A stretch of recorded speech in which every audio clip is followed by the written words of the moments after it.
रहमान रहीम। अस्सलाम वालेकुम। पाकिस्तान और दुनिया भर के देखने और सुनने वालों को मोहम्मद हामिद का सलाम।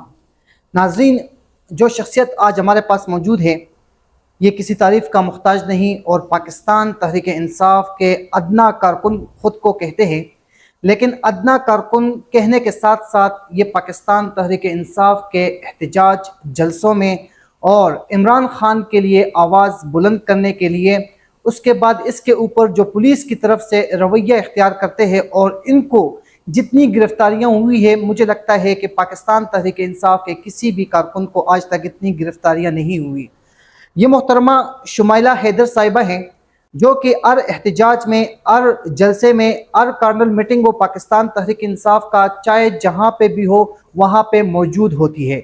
लेकिन उसके बाद जब ये इमरान खान के हक़ में नाराबाजी करती है या पाकिस्तान तहरीक इंसाफ के लिए आवाज़ उठाती है तो इनको